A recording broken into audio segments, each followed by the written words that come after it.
স্বাগতম জনাইছোঁ আপোনালোক সকলোলৈকে মোৰ ইউটিউব চেনেল শ্ৰী এণ্টাৰটেইনমেণ্টৰ এটি নতুন ব্লগলৈ। আৰু ক'ত গৈ আছোঁ, ক'ত আছে এই ঠাই, কিয় গৈছোঁ, সবিশেষ জানিবৰ কাৰণে আপোনালোকে সম্পূৰ্ণ ভিডিঅ'টি চাব লাগিব।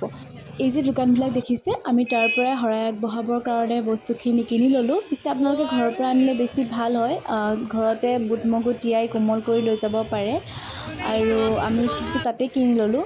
আৰু আপোনালোকে দেখা পাই নিশ্চয় ধৰিব পাৰিছেই জনাসকলে, আৰু যিসকলে ফেচবুকত চাই থাকে তেওঁলোকে নিশ্চয় ধৰিব পাৰিছে ক'ত এই ঠাই। আৰু ইয়াত বহুত দূৰৰ পৰাও ভক্তপ্ৰাণ ৰাইজৰ সমাগম ঘটে। আজিও বহুত মানুহ হৈছিল। আমি আজি আহিছোঁ অগ্নিনাভ বাবা শিৱ মন্দিৰলৈ বুলি। এয়া আছে নাজিৰাত, আৰু এটা নিৰ্দিষ্ট সময় থাকে, নিৰ্দিষ্ট সময়মতে গেটখন খুলি দিয়ে। খুলি দিয়াৰ লগে লগে আমি সোমাই গ'লোঁ।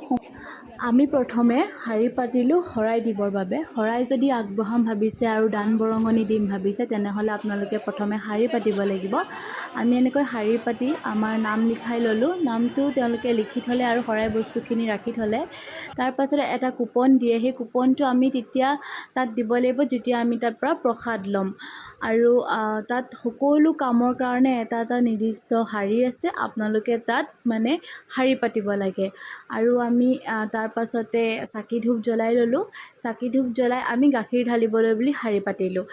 এয়া হৈছে গাখীৰ ঢলা শাৰীটো। আমি গাখীৰ ঢালিবলৈ শাৰী পাতি আছোঁ, আৰু কিনাৰতে পদজল দি আছে। আপোনালোকে সুবিধা অনুসৰি যিকোনো এটা পাত্ৰত পদজলখিনি ভৰাই পিনে ঘৰলৈ লৈ আহিব পাৰে। আৰু গাখীৰ ঢালি আমি সেৱা কৰিলোঁ। সেৱা কৰি সেই শাৰীৰ পৰা ওলাই বাবাক দৰ্শন দিবৰ বাবে এটা শাৰী আছে, আমি তাত আকৌ থিয় হ'লোঁ।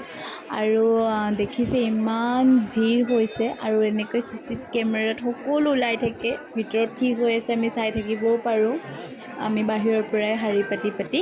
আৰু এনেকৈ শাৰী পাতি থাকোঁতে তেওঁলোকে ক'লে যে বাবাক এতিয়া আমি আৰতি কৰিব হৈছে, সেইকাৰণে যাৰ যাৰ সুবিধা হয় আমি তেনেকৈ পকাতে পৰি পিনি সেৱা কৰিলোঁ।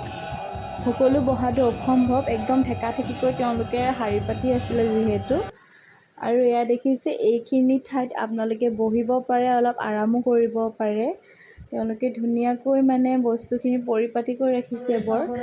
আৰু এই গছিয়ে হৈছে ৰাজহুৱা বন্তি গছি। এই বন্তি গছি বহুত মহত্ব আছে, আপোনালোকে ভালকৈ শিখাবাৰ মুখেৰে জানিব পালে মোৰ মানে ভাল লাগিব।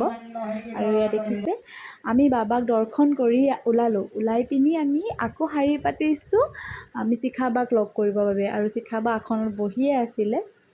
আশা কৰোঁ আপোনালোক সকলোৱে মোৰ ভিডিঅ'টো চাই ভাল পালে, আৰু বাবাই সকলোৰে মনৰ আশা পূৰণ কৰক, সকলোকে ভালে ৰাখক।